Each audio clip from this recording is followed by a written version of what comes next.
Évangile de Jésus-Christ selon saint Jean, au chapitre 14, des versets 6 à 14. En ce temps-là, Jésus dit à Thomas, « Moi je suis le chemin, la vérité et la vie. Personne ne va vers le Père sans passer par moi. Puisque vous me connaissez, vous connaîtrez aussi mon Père. Dès maintenant vous le connaissez et vous l'avez vu. » Philippe lui dit, « Seigneur, montre-nous le Père, cela nous suffit. » Jésus lui répond, « Il y a si longtemps que je suis avec vous, et tu ne me connais pas, Philippe. Celui qui m'a vu a vu le Père.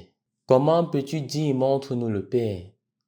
Tu ne crois donc pas que je suis dans le Père et que le Père est en moi?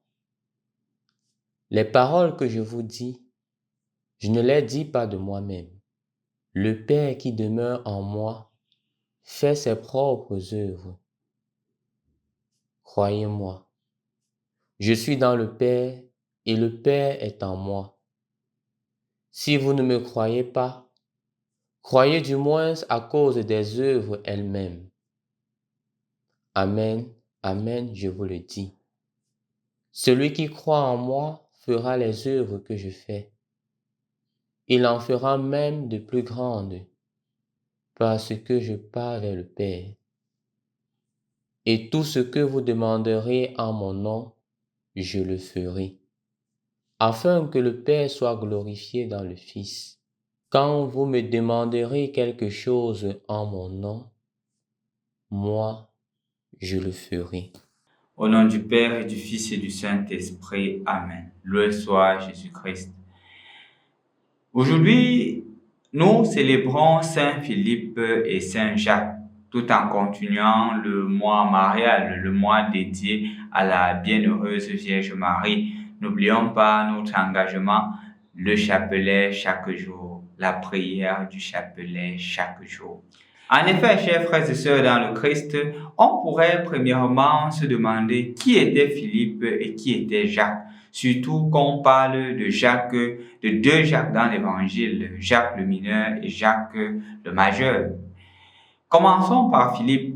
La tradition raconte qu'il est évangélisé en Russie et qu'il est aussi évangélisé en Turquie. Et c'est en Turquie qu'il a retrouvé la mort, qu'il a été martyrisé, justement à cause de ses prédications et des conversions. Les charlatans qui étaient là, qui se nourrissaient de tous ces systèmes-là, n'ont pas pu supporter son enseignement. Et donc, ils ont suscité des gens pour le tuer martyr.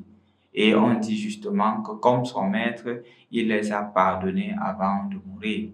Mais dans l'Évangile, nous retrouvons 5 endroits où Jacques intervient. On pourrait premièrement citer Jacques dans Jean, dans son premier chapitre, lorsqu'il est celui-là qui va voir Nathanaël et dit à Nathanaël que nous avons trouvé celui-là dont parlent les Écritures. Donc on voit en Philippe ici quelqu'un qui connaissait les Écritures, quelqu'un qui se nourrissait de la parole de Dieu. Parce que ne se nourrissant pas de la parole de Dieu, il ne pouvait pas savoir que les Écritures parlent du Messie. C'est justement en voyant Jésus réagir, agir, qu'il s'est rendu compte qu'en fait, c'est en droite ligne avec les Saintes Écritures. Donc, on trouve cette première caractéristique chez Philippe. La deuxième chose que nous remarquons chez Philippe, c'est aussi ce fait-là d'être celui qui apporte Dieu aux autres. Quand il reçoit Jésus, il découvre en Jésus le Messie. Il ne garde pas cela pour lui-même. Il va l'annoncer à Nathanaël. Il va dire à Nathanaël que mon frère, nous avons trouvé le trésor. Nous avons trouvé la pierre précieuse. Nous avons trouvé la raison même de notre être, qui est Jésus. Et donc, je partage cette joie avec toi. Et je crois que c'est aussi pour une invitation pour nous, non? Premièrement, de nous familiariser avec les Saintes Écritures. Que nous ne prenions pas les Saintes Écritures comme quelque chose pour pouvoir rechercher des choses spéciales, mais pour rechercher Dieu. Les Saintes Écritures doivent nous amener à chercher Dieu, à le connaître, à l'aimer. Et ensuite, quand nous l'avons reçu, nous sommes appelés à partager. La troisième caractéristique que nous retrouvons chez Jacques se trouve justement dans l'évangile d'aujourd'hui, un chercheur de Dieu.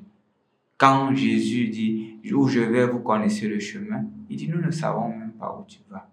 Comment pouvons-nous savoir le chemin ?» Et c'est justement grâce à cet enseignement que nous pouvons voir en Jésus le chemin, la vérité et la vie. Je crois que c'est une invitation pour nous, non? D'être des chercheurs de Dieu. Que notre être, notre manière de faire nous pousse à toujours chercher Dieu. La troisième caractéristique que nous retenons dans la vie de notre frère Philippe, c'est justement cette douceur qui le caractérise. On se rappelle clairement que les Grecs sont venus dire à Philippe que nous voulons rencontrer Jésus. Et on sait bien que rencontrer dans le langage grec et hébraïque de l'époque, ce n'était pas seulement une rencontre de prise de connaissance, c'est faire une expérience profonde avec la personne. Et donc, c'est ce que Philippe a fait. Il a amené les autres gens à Jésus. Comme pour dire que notre vie doit nous amener à amener les gens à Jésus, en nous voyant nous comporter, en nous voyant parler, en nous voyant échanger avec les autres. Les gens devraient être capables de venir dire « Je veux rencontrer celui qui te séduit. Je veux rencontrer celui qui, justement, a changé ta vie et l'a rendu ceci, l'a rendu tel que je vois. » C'est une invitation pour toi et pour moi d'être des personnes qui amènent les autres à Jésus. Le deuxième personnage que nous voyons dans l'évangile d'aujourd'hui, c'est Jacques le mineur, qu'on appelle aussi Jacques, fils d'Alphée, et Jacques, frère de Jude, qui est différent de Jacques, frère de Jean. Et ici, on ne parle pas trop de lui dans les évangiles, mais la tradition nous fait comprendre que c'est lui qui a été l'évêque de Jérusalem, et il a été aussi le premier martyr de l'Église. Et en effet, chers frères et sœurs dans le Christ, on nous fait comprendre aussi que c'est à lui qu'on attribue l'épître de Saint Jacques. Commençons premièrement par sa mission d'évêque de Jérusalem, et donc premier martyr des apôtres. C'est le premier apôtre qui a été martyrisé. Il est raconté que après le départ de Paul, les Juifs voulaient en finir avec Paul, mais puisqu'il avait la citoyenneté romaine, il a été transporté à Rome. Et puisqu'il était évêque de Jérusalem, les gens se sont pris à lui. Et qu'est-ce qu'ils ont fait? Ils l'ont amené sur une haute montagne et ils lui ont demandé de renier sa foi. Mais il a trouvé en cela une opportunité davantage d'évangéliser. Et au lieu de renier sa foi, il s'est mis à évangéliser. Et il a tellement évangélisé que les gens commençaient à se convertir. Et justement, ça a mis les Juifs dans leur état d'âme, dans tous leurs états d'âme, et l'ont poussé. Il est tombé de la falaise. Et c'est ainsi qu'il retrouvera la mort plus tard. Mais ce qu'on remarque davantage chez Saint Jacques, c'est deux choses.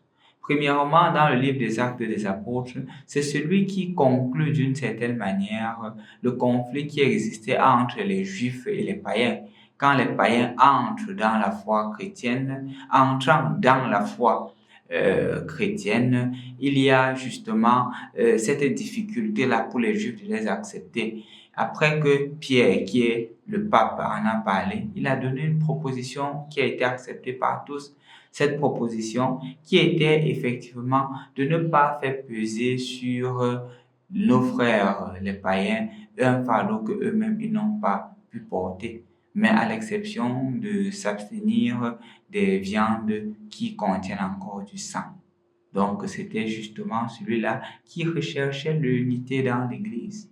Et on retrouve justement sa grandeur plus expressive dans l'épître de Saint Jacques, où il s'appesantit premièrement sur une foi qui n'est pas seulement une foi théorique, qui n'est pas seulement une foi idéologique, mais qui est une foi concrète. C'est pour cela qu'il dit que montre-moi ta foi qui n'agit pas, c'est par mes œuvres que je te montrerai ma foi. qu'on pouvait comprendre que pour connaître Jésus, pour avoir la foi en Jésus, il ne suffit pas de parler. Il faudrait justement que les gens soient capables de voir en nous des hommes de foi. Ce n'est pas en disant que je crois en Dieu que les gens croiront, mais c'est en nous voyant agir, nous voyant nous comporter. Je crois que pour une et mille raisons, c'est encore une invitation pour nous chrétiens aujourd'hui d'être des personnes de foi, mais non pas des foi qui se contentent de dire qu'on a la foi, mais des foi qui se montrent dans les œuvres, dans notre manière de nous relationner, dans l'attachement aux pauvres, dans le service aux malades. Et en cela, nous serons des personnes de foi. Et en effet, c'est aussi lui qui concrétise le sacrement des malades en donnant le rite, ou du moins ce qu'il faudrait utiliser pour prendre soin des malades. En effet, chers frères et sœurs dans le Christ, ces deux grands personnages, Philippe et Jacques, qui ont été enterrés ensemble à Rome, sont pour nous des modèles de vie authentique, des modèles de vie de foi et des modèles d'attachement. Nous voulons aussi, comme eux, être des saints de ce millénaire. C'est pourquoi nous continuons à prier, nous continuons à nous efforcer quotidiennement, mais aussi et spécialement, nous demandons l'intercession de la très sainte Vierge Marie en ce mois marial, qu'elle fasse de nous et de notre monde des saints de ce millénaire. Au nom du Père et du Fils et du Saint-Esprit. Amen.